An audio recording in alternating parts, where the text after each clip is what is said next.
আসসালামু আলাইকুম সুপ্রিয় দর্শক, আজকে আপনাদের সম্মুখে উপস্থিত হয়েছি আমাদের বাসায় কাজের মেয়ের বিদায়বেলা। তাই তার জন্য কিছু খাবারের আয়োজন করেছি নানা রকম। কাজের মেয়েটি দীর্ঘ ৪ বছর থেকে আমার বাসায় সুনামের সহিত কাজ করেন। তার নাম হচ্ছে রুজিনা। মেয়েটি অনেক সৎ, ভদ্র ও নরম প্রকৃতির। তার ব্যবহারে আমরা সবাই খুব মুগ্ধ। আমরাও মেয়েটিকে অত্যন্ত ভালোবাসি এবং স্যাক্রিফাইস করি, তার চাওয়া পাওয়াকে পূরণ করার চেষ্টা করি। মেয়েটির হঠাৎ করে বৃদ্ধ মা অসুস্থ হয়ে পড়ে এবং একা থাকে, তাই মেয়েটিকে বিদায় নিতে হচ্ছে। মেয়েটি বিদায় নিতে চাচ্ছে না, আমাদেরও খুব কষ্ট হচ্ছে বিদায় দিতে।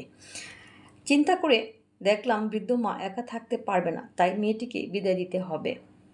আমাদের এই রুজিনা মেয়েটিকে আমরা কখনো কাজের মেয়ে ভাবতাম না। সে নিজের মতো করে খাওয়া দাওয়া, চলাফেরা এবং আনন্দে কাজ করত এবং তার সব কিছুতেই স্বাধীনতা ছিল।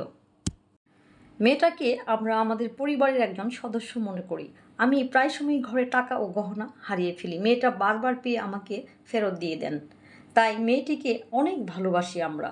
মেয়েটির ভিতরে সততা রয়েছে, সে আমাদের কাছে বিশ্বাস এবং সুনাম অর্জন করেছে। আজ তোমার বিদায় বেলায় তোমার জন্য কিছু উপহার সামগ্রী ও তোমার মার চিকিৎসার জন্য টাকা দিলাম। ভালো থেকো, দোয়া রইল সব সময়।